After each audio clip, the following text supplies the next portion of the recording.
Good morning, everyone. Ambassadors, Minister, guests, you're all very welcome to this event at the IIEA generally on the topic of enlargement, which is back on the agenda with perhaps some renewed vigor, the agenda of the European Union for the period ahead, as indicated indeed in the recent strategic agenda. We're very honoured to have with us today the Deputy Prime Minister and Foreign Minister of Moldova, Mihai Popșoi, and he will address us in a few moments. Before I introduce him, just the usual indications about the déroulement of the event. It is sponsored by the Department of Foreign Affairs under its Future Proofing Europe program. It is not only live here, but also on the web. For those of you that would like to ask questions here, all you have to do is raise your hand and a roving mic will be brought to you. For those following the event on the internet, you use the Q&A function on Zoom to pose a question, and I hope that they will arrive here on the iPad that I have in front of me. Both the presentation by the Minister and the Q&A will be on the record. And the event will also be, you can respond to the event as well on Twitter using the handle @IIEA. Minister Popșoi is the Deputy Prime Minister and Minister for Foreign Affairs of the Republic of Moldova. He has a doctorate in political studies from the University of Milan. From 2019 to 2024, he was Deputy Speaker of the Parliament and faction leader of the Action and Solidarity Party. He also served as a Vice President of the Parliamentary Assembly of the Council of Europe in 2022. And his extensive parliamentary work includes co-chairing the Parliamentary Committee on Moldova-EU Association and the Moldova-Poland Parliamentary Committee. His address today will cover both the preparation in Moldova for accession to the European Union, now that the talks to the formal negotiations to progress accession began at the very end of June, as well as addressing some of the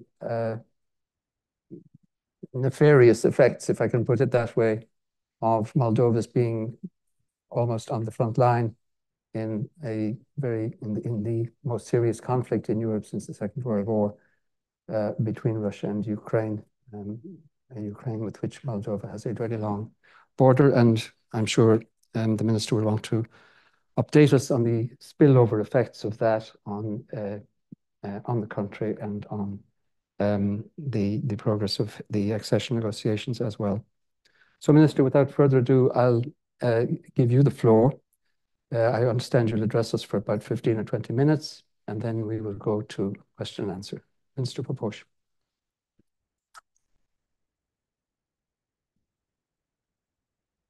Thank you, Your Excellencies, dear friends.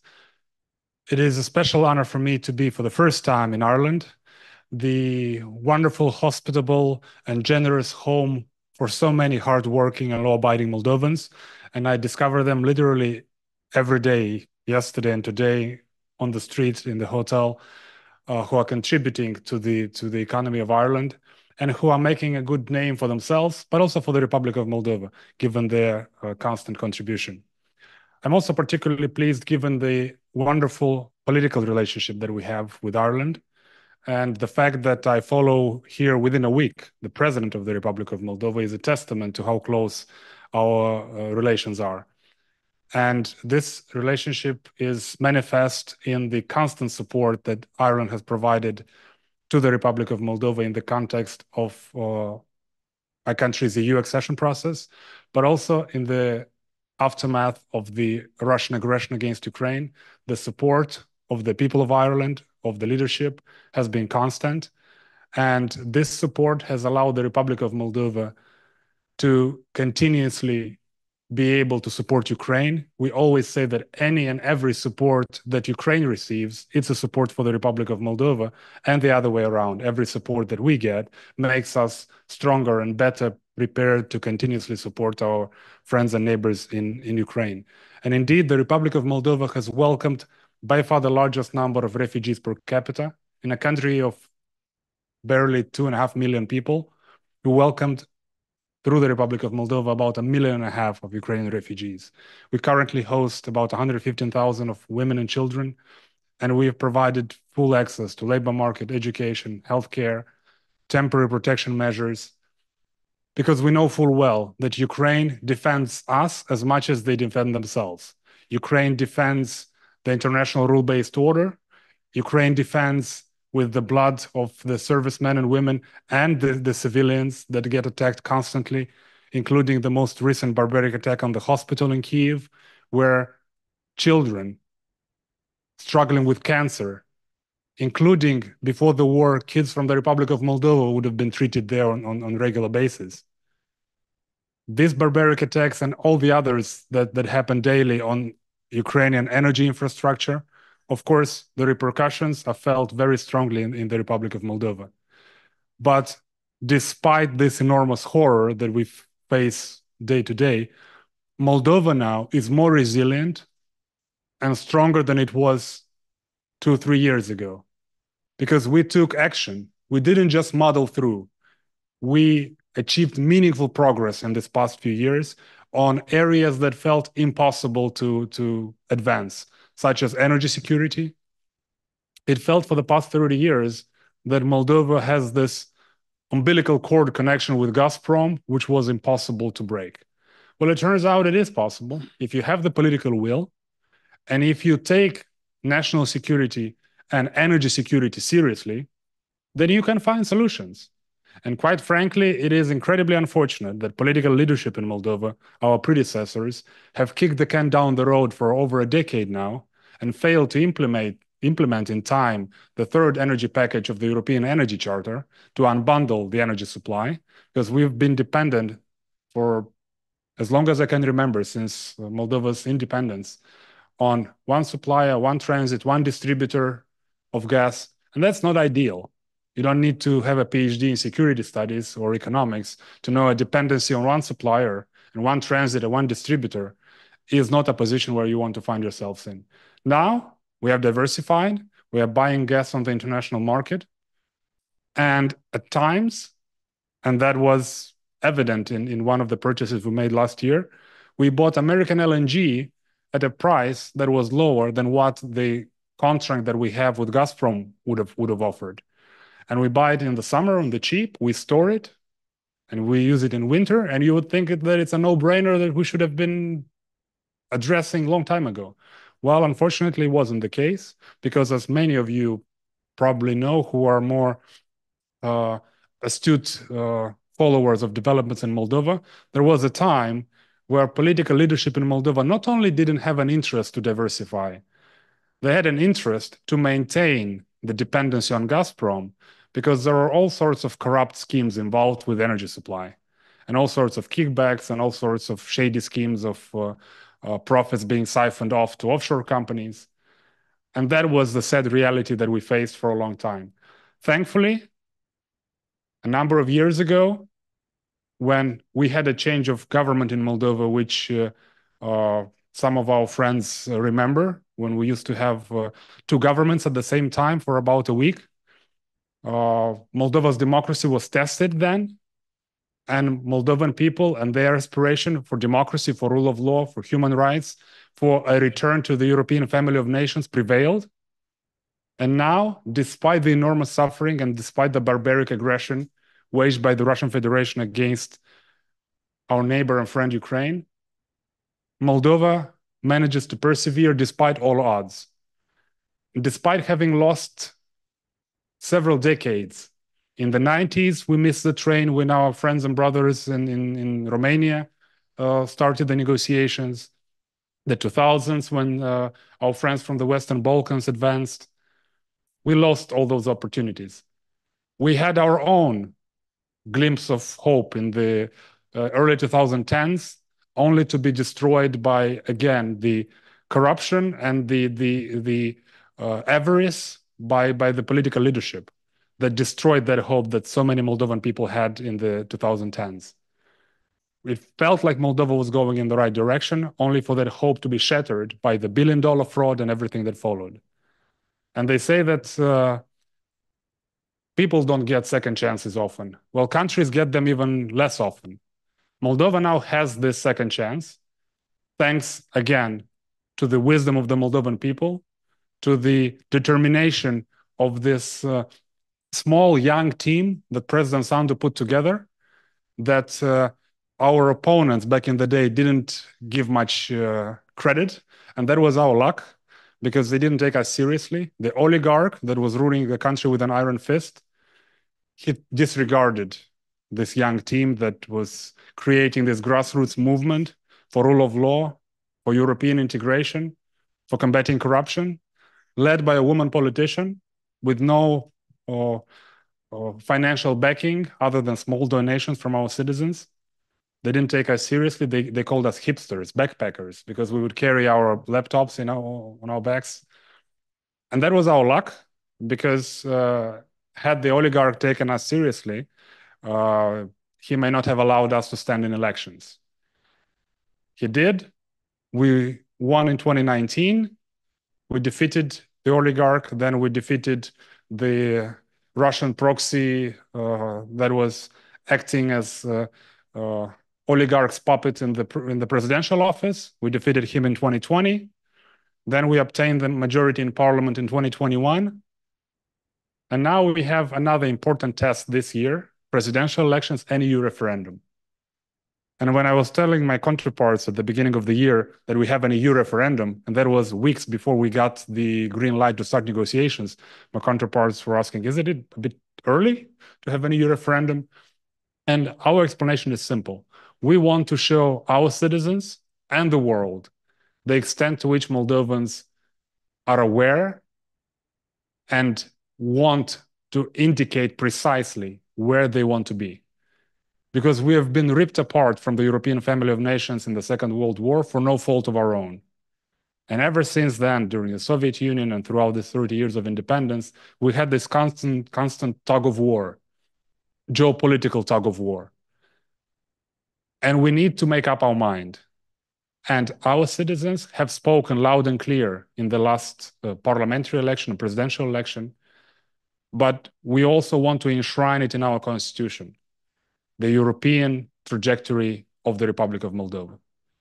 And we are confident, though I shouldn't be too confident, because that's what I get from some of our voters, that they are sure that the referendum will pass, that they will sure that President Sandu will win. And when you have this overconfidence for voters, this sometimes doesn't end well. So we need to work hard every single day to work for every single vote, especially in the country like Moldova, where we have struggled in this never-ending identity battles, issues that the Kremlin has tried to use against the Republic of Moldova to divide us domestically, fostering and feeding these cleavages of language, of history, trying to divide us now along Moldovans who are at home and Moldovans that are in the diaspora, Moldovans who are Romanian speakers and Russian speakers, trying to divide us between Moldovans and Ukrainian refugees.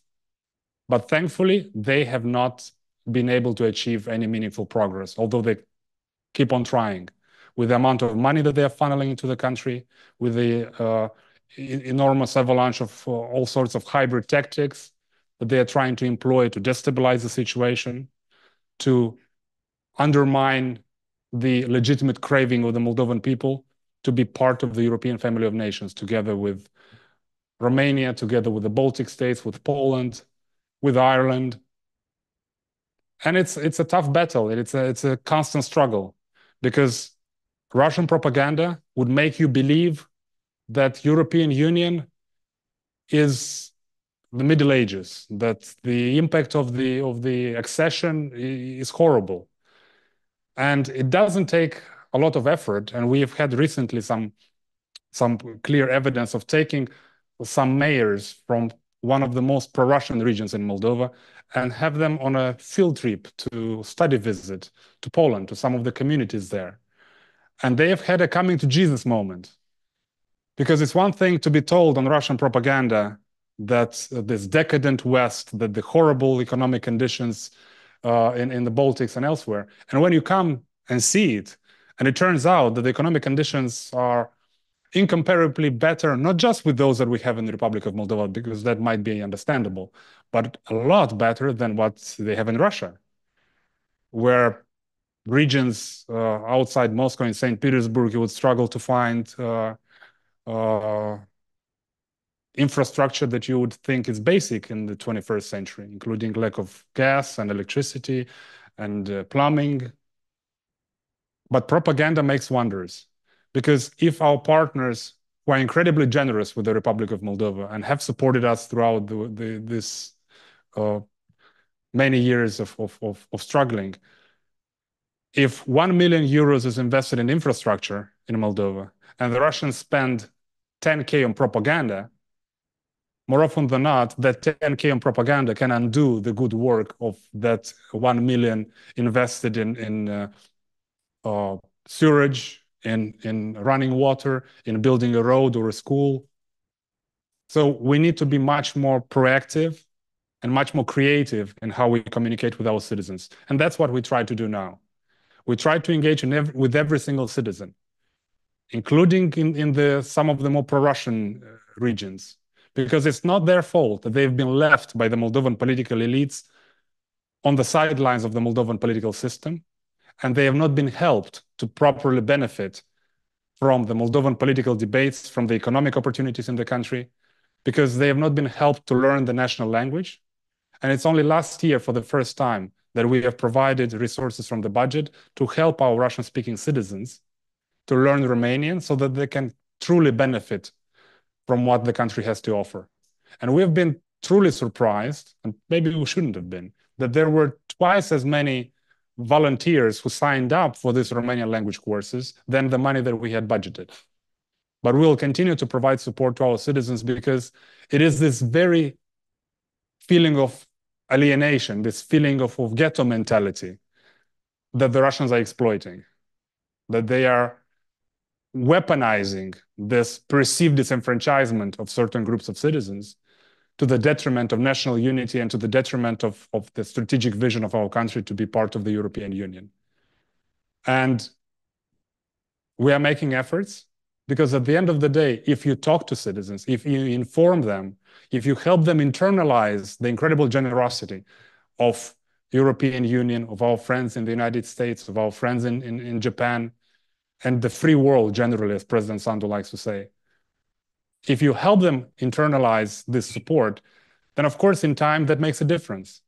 But more often than not, we are faced with situations where some folks can drive on a road that was built with Turkish taxpayer money, take their kids to a kindergarten that was rebuilt with Romanian taxpayer money, go to school that was built with European Union funds, work in a small enterprise that was launched with some American assistance, but they end up praying to Putin like the Lord and Savior, because that was what propaganda has been telling them, that Russia has helped them, when in fact the Kremlin has not given anything that Moldovans can be thankful for. In fact, everything that we have received from the Kremlin was only sorrow and despair.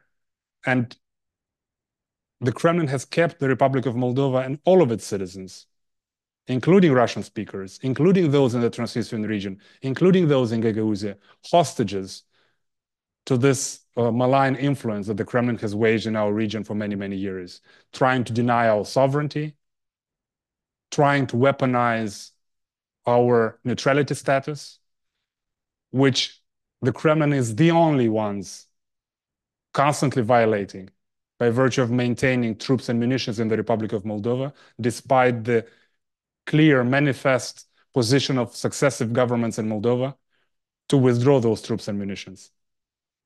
But thankfully, our citizens are getting increasingly more aware, and we have taken action to curb Russian propaganda in Moldova. It has taken us a year of the war in domestic internal political debates. Should we shut down Russian propaganda in Moldova? Should we not? What our citizens are going to say, what our friends in Brussels and Strasbourg are going to say. And then when in December 22, I believe, the European Union shut down Russia Today, we figured if it's good for European Union, it's good for us. So we addressed that, but it will take years, if not decades, to mitigate the damage that propaganda has done to Moldovan citizens. But it's important to start, and it's important to have this constant engagement and discussion with our citizens. And that's what we're trying to do. In a public debate, in public discussions, including in this all-important referendum that we have in October. Because that's what democracies do. You engage with your citizens, you have the hard, difficult debates, and you answer all the difficult questions that citizens may have. And ultimately, you give them the democratic choice, which folks in Russia don't have. And that's the irony of some of the supporters of the so-called Russian world in Moldova still have this constant ambiguity, because on the one hand, it's the propaganda, and on the other hand, it's the reality of the front line in Ukraine, the destruction of civilian lives and the destruction of cultural heritage and the killing and maiming of children and civilians on a daily basis.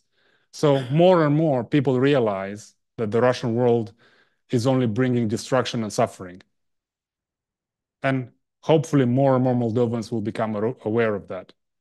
But we can only thank the international community for the support to the Ukrainian people and to the Republic of Moldova to be able to withstand this avalanche, this malign influence that we face on a daily basis. And we are confident that with this support and with the support of our people, we will be able to persevere, we'll be able to prevail, and we'll be able ultimately to return to the European family of nations and to be able to live in the community of prosperous, peaceful, loving countries that we are as well. And we can only thank you from the bottom of our hearts for the generous support of Ireland to the Republic of Moldova.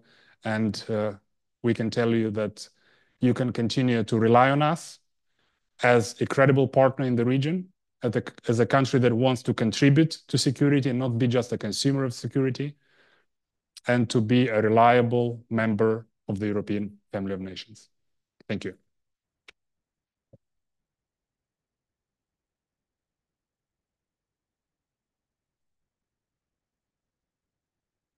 Thank you, Minister, for that terrific introduction to the situation, and your resilience is what comes through, and your fight against not only traditional forms of aggression, if I can put it that way, but the hybrid types of threat that you face. Particularly, you have emphasized the information and disinformation and fraudulent or money-related interferences.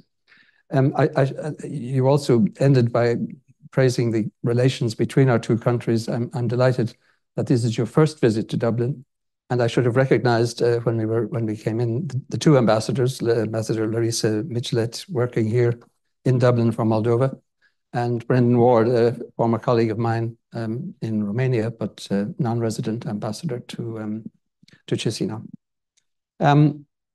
Perhaps I could ask the first question.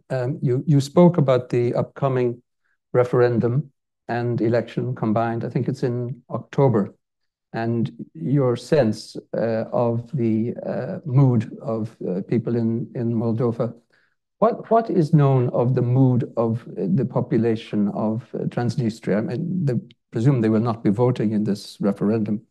But what is known about the feelings of people there, particularly given the very interesting point you made about bringing the mayors to visit Poland and seeing the reality of life within the European Union? Tiraspol is not that far from Chisinau.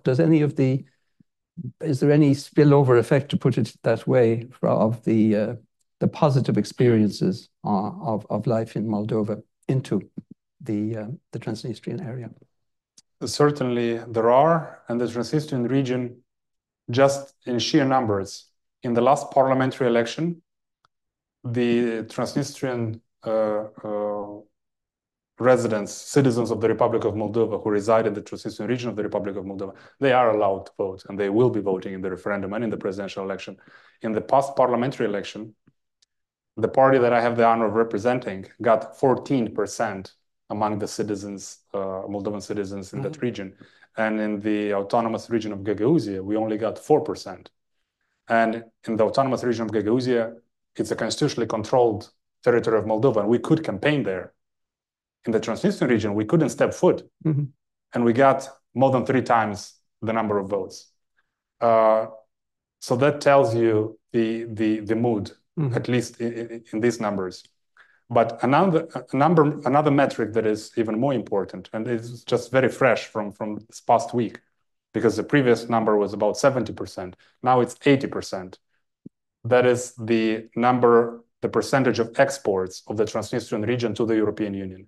80% of everything that is produced in the Transnistrian region of the Republic of Moldova is exported to the European Union. The rest of the Republic of Moldova is somewhat behind the Transnistrian region, because we are exporting about 70%, and the Transnistrian region of Moldova, 80%. So that tells you the significant anchoring of the region in the European Union. And that's only understandable given the geopolitical reality that we face. And in fact, the region and the so-called leadership there, they were very keen to be anchored onto the European Union, because at the end of the day, the business elite there, like business people everywhere, they know where it's better for them. They know that where you have a market where, first of all, the purchasing power is a lot larger, but also you have business with no political strings attached. Market access is not being used as a political tool and as a blackmail, as has been in the case of the Russian market access for the Republic of Moldova. And not to mention the horror of the Russian world in full display in Ukraine. Even the more hardcore pro-Russian folks in the Transnistrian region, when they look at what's happening just couple hundred miles away from their community, you'll be hard-pressed not to reevaluate the reality. So on the one hand is the horror that Russia is waging on a daily basis in Ukraine. And on the other hand, you have the 80% exports in the European Union. You have now the opportunity of starting negotiations when it comes to the single market access. And in 2014, when we signed the association agreement and the deep and comprehensive free trade area, folks on the left bank in the Transnistrian region were very eager to have their interests represented in the Moldovan agreement with the European Union. And that was the case. And we expect now that there will be even a stronger impetus for them to make sure that their interests are represented in light of this incredible anchoring. So opportunities are out there, and we are firmly convinced that the only solution to the Transnistrian issue is a peaceful solution. And in light of the enormous economic opportunities that arise from EU accession, which we are very open to sharing with all of our citizens, because unlike the Kremlin, who doesn't care for the Russians, Russian speakers, or even Russian citizens, in Ukraine, in Moldova, we care for our citizens. Do they speak Romanian? Do they speak Russian? We care, and we want them to benefit from every opportunity that we can get. And in light of the energy diversification, there is less dependence. So the opportunities and the economic incentives are becoming more robust, and we will not shy away from using those economic incentives for a peaceful reintegration. Very interesting. Functional integration. Thank you. Any questions from the floor? Oliver Grogan. Thank you indeed, Minister. He's working.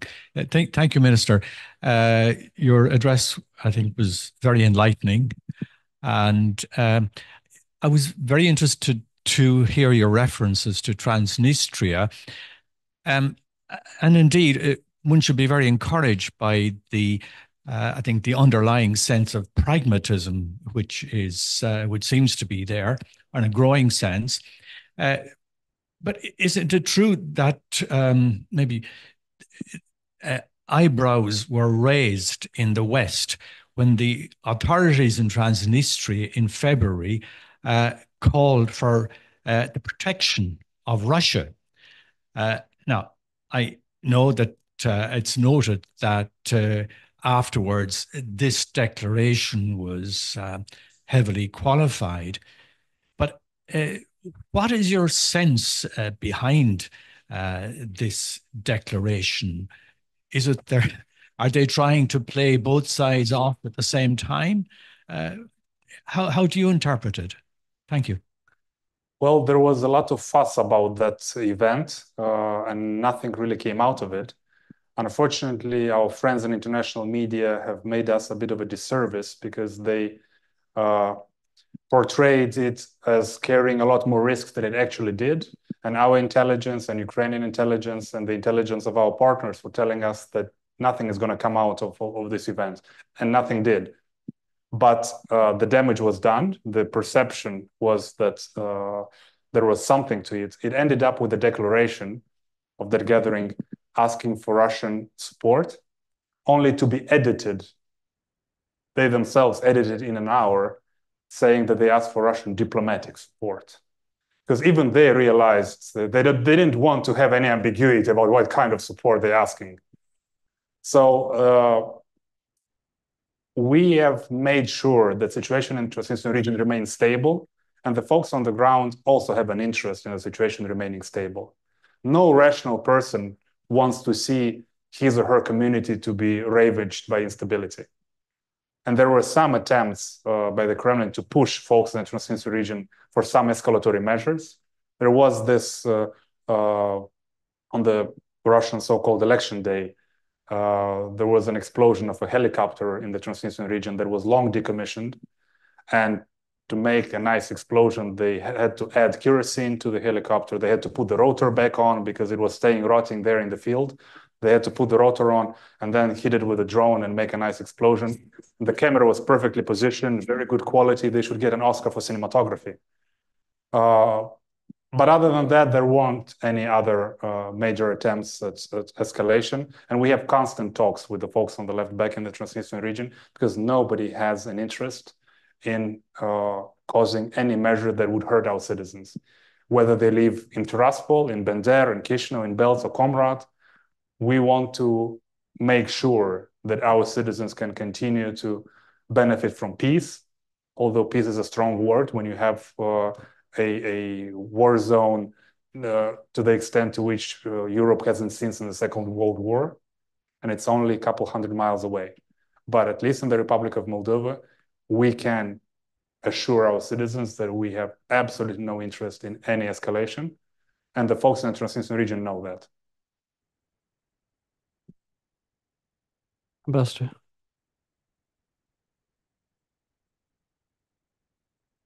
Thank you, Minister, and thank you for chairing. Before this meeting, we had a short discussion on Moldova's preparations to join the European Union. It's a very, very ambitious plan, but I would appreciate if you perhaps can expand a bit more and tell us what stages and how do you see things developing, if you have some form of time frame. Thank you.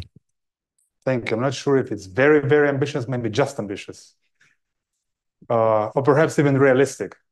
Given Moldova being able to benefit from the European acquis being available in our national language, in Romanian, that makes it a lot easier than having to translate the whole body of European law into another language. The fact that about half of Moldovan citizens, including myself, are full-fledged European citizens by virtue of having a Romanian passport, that also helps. We just joke sometimes that we need to legalize the real estate back home because the people are already with their documents in order, full-fledged European citizens. The fact that the Republic of Moldova is relatively small, we don't have any major issue if you slightly put aside the Transnistrian conflict, which is difficult to put aside. But we are working hard now to clarify our capacity gaps so that we can address them in time and be able to move full speed ahead with the negotiation process. And again, thanks to the enormous support that we get from our partners in the European Union, including Ireland, including Malta, including Hungary, we get offers of expertise to help us advance better and faster on the negotiation process. And we will be reaching out to our partners to benefit from this expertise, short-term, long-term experts to help us negotiate faster and better our accession. And with that in line, that's the argument that it's not perhaps very ambitious, but it's just about realistic in light of the very good political relations that we have. And we are very happy to see now the new leadership in European institutions shaping up. We have a trusted partnership with Ursula von der Leyen, with Roberta Metsola, with Kaja Kallas, with Prime Minister Costa. We have very good partnership with political parties in European Parliament. When Moldova was on the agenda and any resolution was on the floor, it always passed with overwhelming support. So in light of this quasi-consensus in European Union, when it comes to Moldova, we don't see any major issue. And I must say that also in light of the Transnistrian discussion, we are thankful to our partners in Brussels and in member states that they don't make it a condition, the settlement of the conflict to the EU accession, although we understand that that needs to go hand in hand. The fact that our friends in Brussels are saying that the Cyprus precedent is there, although again, we don't count on the Cyprus precedent, but to not make it a condition deprives the Kremlin of leverage when it comes to our accession process. We know that we need to work on the settlement, and we do, in light of the economic opportunities that arise. But the sheer fact that these are two separate tracks allows us more leeway and doesn't give de facto the Kremlin a veto power on our accession process. So the capacities are being addressed. The political support is there. It's only a matter of us back home doing the heavy lifting, and we have the commitment to do that, because ultimately we're not doing that for the sake of European accession alone. Justice reform is perhaps even more important for the sake of Moldova's economic development. I will not be able to convince not just a Moldovan here in Dublin to bring his or her hard-earned money to Moldova and invest. I would struggle to convince a Moldovan at home to invest their money back home if I cannot guarantee them proper, independent, professional judiciary. If I can guarantee them in court, they are going to win if they are right, and not if the other part pays more.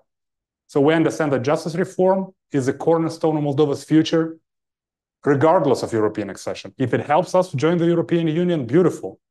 But ultimately, it's the cornerstone of Moldova's development. So we are fully aware of that. And that's, if you will, the political DNA of the party that I have the honor of representing, and President Sandu's political agenda is justice reform and European integration. And they're intertwined. That's a very interesting point, because I mean, we joined the European Union 50 years ago. The acquis was a very different and more compact body of legislation. It's more fluffy now. It's much wider, and there are different emphases now within it, including, which you have just touched upon, the whole rule of law chapter and its centrality to the process. But tremendous challenge for Ireland at the time in the 70s was the adjustment in the economy.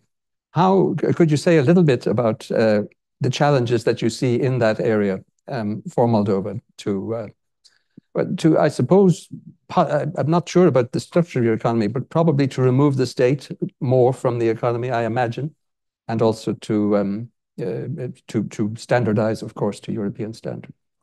Well, first of all, I must commend the vision and the hard work of the people of Ireland and the leadership, because in 50 years, Ireland cannot be compared to what it was 50 years ago. No. The economic transformation, and that's true for Ireland, it's true for Poland, it's true for Romania, and we count on it being true soon enough for Moldova as well. Because that's a fact. That's not up for debate whether the European Union helped Ireland, or it helps Romania, or it helps the countries in the Baltics and elsewhere, unlike what the Russian propaganda would make you believe. In the Republic of Moldova nowadays, we are already a small open economy. We want to be a somewhat bigger open economy, but we are very open. The challenges stemming from European accessions are lower, given that we have already for a decade now the deep and comprehensive free trade area, and most of our exports already go to the European Union, and we've been working for over a decade to adjust our technical standards to those of the European Union. We still have a long way to go. There is no way to sugarcoat it. There is a lot of work to be done, but it's in a way nothing new. We just need to carry on, perhaps intensify. Of course, we might need some provisions to see in some areas. Perhaps we would need to take a bit longer time for adjustment. In some areas, we'll be better prepared to go in faster. But the support of the European Union has been there. The lifting of quotas last year, for instance, in some of the fruits and vegetables from Moldova have made Moldova a powerhouse when it comes to plums exports. We are a leader in Europe in plums. We are a big exporter in cherries. And call me biased, but those are the best cherries and plums you can have. Not to mention the wine in Moldova. And speaking of state-owned enterprises, they are fewer, and we are determined to have a smaller state presence of the state in the economy. And we would be very eager to see more investors from Ireland, from any other countries in Europe and in the Euro-Atlantic community, to participate in these efforts that we want to streamline and to modernize and to make the economy more efficient. But again, thanks to the constant support of the European Union, including the support to our producers to create more added value so that we don't export the raw material, the fruits, but process them and have a higher added value, invest more in technology sector. We have a vibrant ITC sector now, and we are trying to continuously diversify, because the overwhelming perception back home is that Moldova is an agricultural country. Well, if you look at the numbers of the economic statistics, that's not exactly the case, because the IT sector is contributing enormously, the services sector, the banking sector, the pharmaceuticals. But we need to have more added value in the agricultural sector so that we can benefit from, for instance, the ecological products niche in the European Union, that we could be very competitive. Because in some areas, because of our economic challenges, we didn't have a lot of money to use on pesticides. So we have a lot better agricultural products. And we try to find that niche that we can occupy. And one of the silver linings in the Russian embargo on Moldovan wines that started in the mid-2000s, long time ago, was that our wine sector has performed and transformed since then to the point that we are now producing less wine, slightly less wine than we used to produce 15 years ago. But we as a budget and the wine sector earns a lot more than before, because the quality increased, the price is better, and we have a lot of boutique wineries that popped up with restaurants, with hotels, and this whole hospitality industry has bine transformed. And you can ask the Prime Minister of Ireland, who visited Moldova last year for the European Political Community Summit, which was hosted by a very nice winery.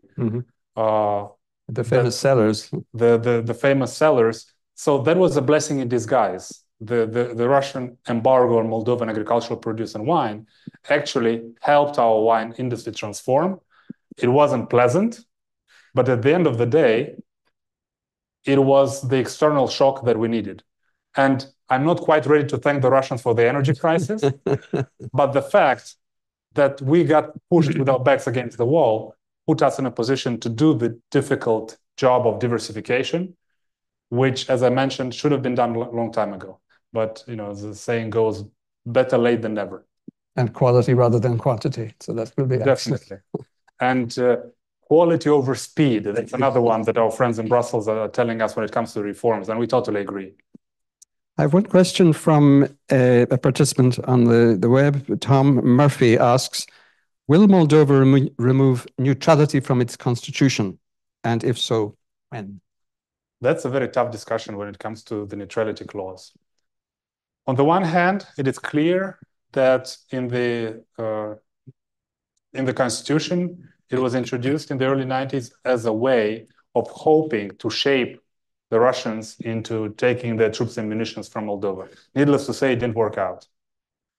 And ever since, the Russians have been the biggest promoters of Moldova's neutrality status, while being the only ones who've been violating it for the past 30 years, if that makes any sense. At the same time, Moldovans have grown accustomed to this very soothing idea of neutrality. You don't attack anybody, nobody attacks you, you don't have to spend on defense. Whereas at the same time, you don't have to have a PhD in history to know that neutrality clause never stopped an aggressor.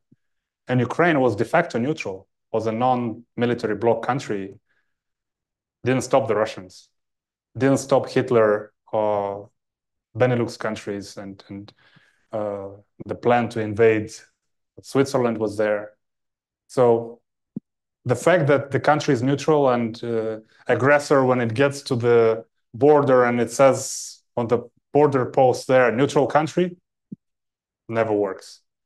So we need to have these discussions with our citizens. Again, in a democratic environment, you need to take your time to convince citizens, to have the public debate about pros and cons, and to have a difficult discussion about ways of ensuring national security of the country. And we should have this discussion. We're trying to have this discussion.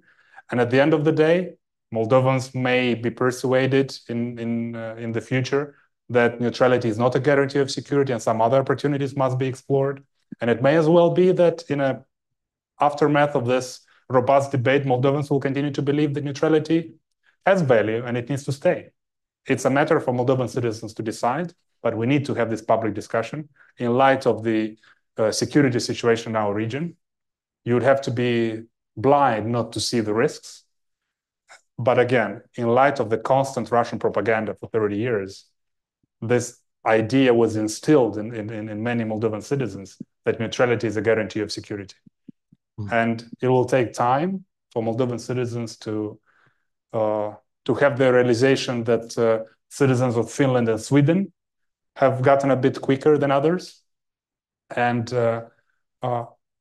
again, I can understand Switzerland with this geography, maybe Austria, but in the case of Moldova, with our geography, it's a bit trickier, diplomatically speaking. Understood. Question here, yes. Very much. Mulțumesc, domnule Popșoi, pentru prezentare. My name is Claudia Bădulescu. I'm Romanian, but very interested in Moldova, and I do research on Moldova. I would have three quick, short questions, if possible, questions. One would be on, well, you mentioned Moldova's neutrality, but also you mentioned in your presentation that Moldova doesn't want to be a consumer of, help to ensure its security, but wants to contribute to that as well. So I wonder if you take any measures to improve Moldova's military, preparation in case of spillover of the war into Moldova. Another one would concern Moldova's reforms, more specifically to align with European standards and more specifically with regards to public administration reform, because I'd say it's still quite antiquated given the communist legacies, but also in terms of fighting corruption. And last, if the referendum goes, passes, and Moldovans vote to join the EU, including in Transnistria, do you think Russia would allow that and would say, okay, go for it? Thank you. Well, let's start from your last question. Moldova is a sovereign country, no matter what the Kremlin believes. And it's the sovereign right of Moldovan citizens to decide their future. The Russians may not like it, but the Kremlin will have to live with it. So the stronger the message that Moldovans will send in this referendum, hopefully, the clearer it will be, including for the Kremlin, where Moldovans want to see their future. we don't have any illusions about how Moscow would react. They'll probably continue with the same efforts of trying to undermine us, but it's up to us to build our resilience to be able to better withstand those efforts. And in fact, we are always emphasizing this, that it's in the interest of all of our friends and partners for us to be more resilient, to be able to defeat these hybrid tactics that the Russians are imposing in Moldova, so that they are not successful and they are not being replicated and taken on the road to some of our other partners in the West. When it comes to public administration reform and combating corruption, that is a priority. We know that we need to modernize our public administration to be more competitive economically and to be more competitive within the European Union. But again, in light of the economic challenges, post-pandemic situation, high inflation with energy cost, aftermath of the Russian aggression in Ukraine, there is only so much that you have only so much bandwidth when it comes to reforms, and justice reform, the biggest undertaking that we have. So we'll have to take it steady. We'll have to prepare our citizens. And we have now the voluntary amalgamation of communities, a reform that was very successful in Ukraine, and we're trying to learn from that experience. We provide incentives for small communities to merge, to be more competitive, and we'll continue to do that. When it comes to combating corruption, we've improved 40 positions in the Corruption Perception Index by Transparency International. We were 110th, something like that. Now we're 70 something in the world. Not a statistic that I'm particularly proud of, but the improvement is significant, and we'll continue to work on improving the situation. When it comes to defense spending, we've almost doubled it. We have committed ourselves under the new national security strategy to reach 1% of GDP. Traditionally, it was about 0.3, 0.4. And we know that we need to take our defense more seriously.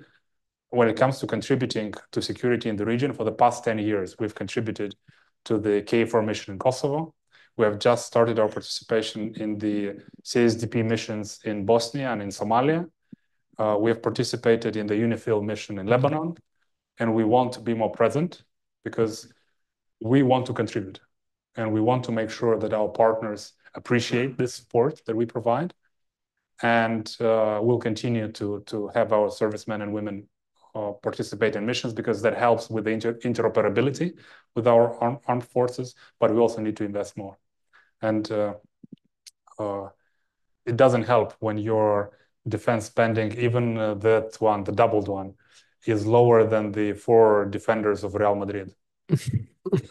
So we need to work hard to make sure that we take our defense spending a lot more seriously, because independence and sovereignty costs, and especially in such a troubled environment that we find ourselves in. Thank you. One more question here from the front. Thanks. Well, as convener of the Ireland-Moldova Interparliamentary Friendship Group, I'd just like to welcome you for the first time to Ireland. And I made my own first trip to Moldova on the 9th of May to join other conveners of friendship groups across the EU in support on Europe Day of your accession process. And within 3 weeks, I was back for a second trip with the Count Corla. So I've managed to visit quite a bit of Moldova twice within 3 weeks, and it's maybe we'll see you back here in 3 weeks. But certainly, we now know that Moldova has 10 flights a week from Dublin to Chisinau. So I think it is quite an important route, and we have so many of your citizens here. And in the context, I suppose I take your point, and the point I wanted to make was the stronger the message that comes, the better, in terms of 51% is a win, but 60, 70, 80, 90% would be better. And just to pay tribute to your ambassador and the diplomatic team in Ireland who arrived here in 2019, 2020, with no building and with no residence and with no nothing, and really hit the ground running and have made a great impact here in terms of making connections with the Parliament and with the people and with your own citizens. But you have a big diaspora. The diaspora here and the diaspora in many other countries can see the benefits of EU membership more obviously than people who are at home who can't yet see it. Maybe they see it if they go to Romania, they see it in other countries, but they're here all the time. They see the benefits. We've spoken about the benefits to Ireland. I suppose, what can you do, or what can we do as parliamentarians here or as Irish people here to harness the diaspora here and in other countries to make sure that they get out to vote in big numbers and send a message back, and also go back, because many of them have residences back in Moldova and friends and family back in Moldova, to convince them, no, this is really, the EU is not perfect. And we said this at our trip into Moldova. It's not perfect, but it's the only show in town. And it's really the only, you know, we will all have our own little quibbles with part of the organization or various bits of legislation, but it's been enormously beneficial to, I would say, every country that joined, but particularly Ireland. And whatever we can do to help you and whatever you can do to harness your diaspora, I would encourage. Thanks. Well, first and foremost, thank you very much for your personal commitment when it comes to our bilateral relations and parliamentary diplomacy. I'm a big believer in parliamentary diplomacy, having led those efforts in Parliament for 5 years. And you said you've been twice to Moldova. Don't stop. You're welcome to continue on that. There isn't a number that is too high when it comes to the visits to the Republic of Moldova. We have a lot more wine cellars other than those that you've already visited. You have a head start compared to perhaps some other friends in the audience, so you're all invited. The Republic of Moldova is famously our proverbial hospitality is well known, and we look forward to host more and more of our friends, because that's not only a show of political support, but that also helps economically. The more wine you drink, the better. The relationship that we have with Ireland is quite remarkable. The fact that we have so many hardworking Moldovans here that are also supporting families back home, it's a win-win. Of course, we count on them at a certain stage to come and invest in Moldova and to help Moldova advance on its European path. But their participation in political processes back home is truly remarkable. I remember I gave you some of the statistics of some of the regions that voted in the previous election. Well, the diaspora voted about 85% in support of the party that I have the honor of representing, and in support of President Sandu.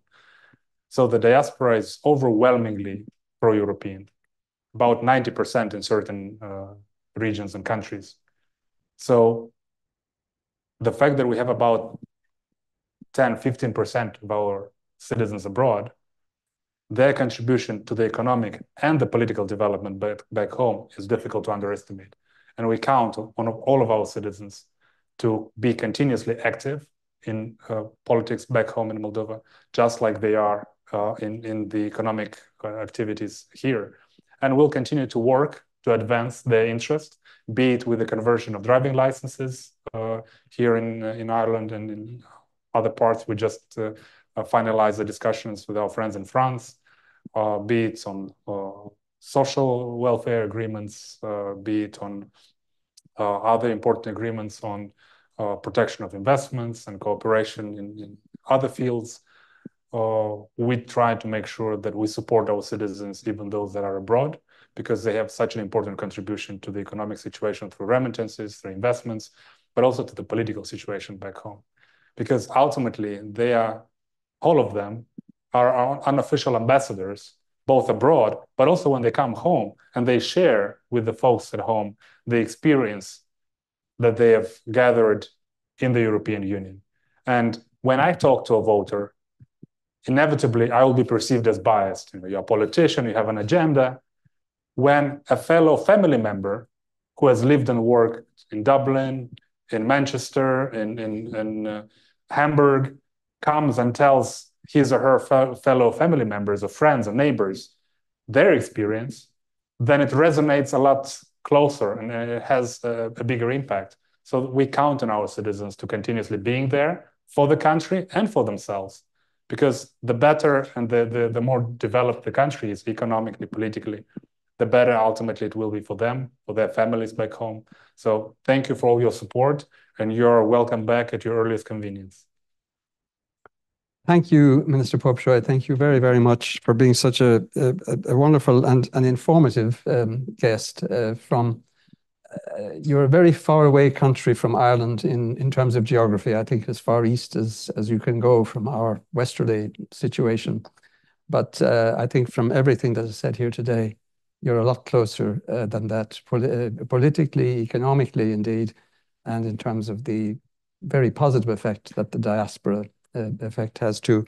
I'm genuinely inspired by the confidence you have shown and your mastery of the task that lies ahead of you, which is enormous. And I've looked over the accession framework that you have to now work your way through. But I think with the spirit that you've shown today and the assistance also that you are getting both from the Union and from its member states, you certainly deserve to succeed, as you said yourself and underlined, as a sovereign country. And we're not unaware that we too in the European Union have a great deal of preparation to do as well for this complicated process of enlargement that is now looming for the Union. But thank you very much, and every success in the work that you are leading and steering in relation to the accession process. Thank you. Thank you.